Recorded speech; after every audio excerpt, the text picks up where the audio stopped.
राजनीति से काम तक, अपराध से अंजाम तक, खेत से खलियान तक, खिलाड़ी से मैदान तक, सितारों से आसमान तक, पल पल बदलती देश और दुनिया की हर खबर पीएन न्यूज लाइव पर। पीएन न्यूज लाइव, आपकी आवाज। व्यापारियों को राजनीति में जरूर आना चाहिए। रविंद्र जायसवाल।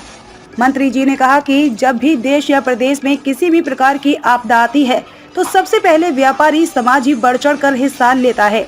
हमारे शपथ ग्रहण समारोह में जितने भी पदाधिकारी शपथ लिए हैं उन सभी से आशा विश्वास है कि वह अपने पद और व्यापारी समाज के लिए हमेशा संघर्षशील रहेंगे और उनकी आवाजों को हमेशा शासन और प्रशासन में उठाते रहेंगे।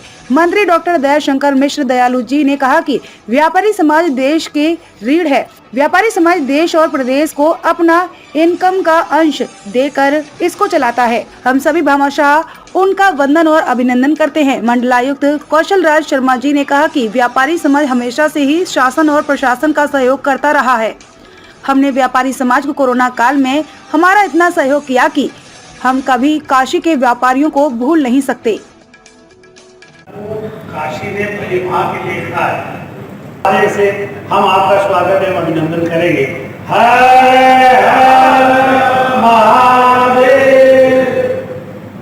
मैं समझता हूं कि आपकी प्रशंसा हर व्यक्ति, चाहे वो आमजन हो चाहे व्यापारी हो, वो अपने आप उसके मन में है और करने की आवश्यकता नहीं है। लेकिन आज चूंकि एक औपचारिकता है, आज महानगर उद्योग व्यापार समिति ने जब भी और आपको याद किया, व्यापारियों की समस्याओं के निराकरण के साथ आपके साथ हम लोग बैठे, आपने उसका त्वरित निराकरण किया। और महोदय, मैं दो बातों का उल्लेख करना चाहता हूँ। चूंकि आज प्रशासन की जिम्मेदारी आपके ऊपर एज आयुक्त भी है, आज व्यापारी जो है वो सबसे बड़ा देशभक्त है और समाज का सेवक है।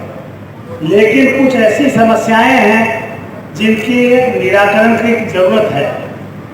एक सबसे बड़ी चीज ये है कि व्यापारियों के लिए आज दो बात है।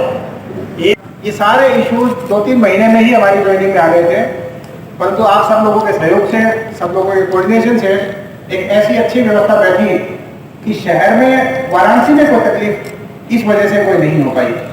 कई शहरों में माहौल खराब हुए, उत्तर प्रदेश में भी 1-2 शहरों में भी हुए और पूरे देश में कई शहरों में माहौल खराब हुआ। लेकिन वाराणसी में आप सब लोगों के सूझबूझ से और आप सब लोगों के कोऑपरेशन से ऐसी परिस्थिति नहीं आई कि किसी भी प्रकार से आपस में सांप्रदायिक सद्भाव, जातिगत सद्भाव या आपस में वैमनस्यता बढ़ी हो।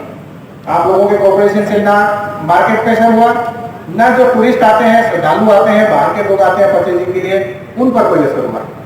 उसके बाद और भी स्थितियां चैलेंज रही। कोविड का समय आ गया। कोविड की फर्स्ट वेव में लॉकडाउन का अपना एक चैलेंज था। ऐसा लॉकडाउन था जो देश में कभी पहले देखा ही नहीं था। वैसी परिस्थितियों में सीधी सीधी मार व्यापारी पे ही पड़ती है, क्योंकि पूरा जो बिजनेस है वो बंद होने के कगार पे आ जाता है। 2-3 महीने लगातार बंदी के बाद आर्थिक स्थिति के माध्यम से जो चुनौतियां हमारे लोगों के सामने आई, उसका भी बड़ा झटके आप लोगों ने सामना किया।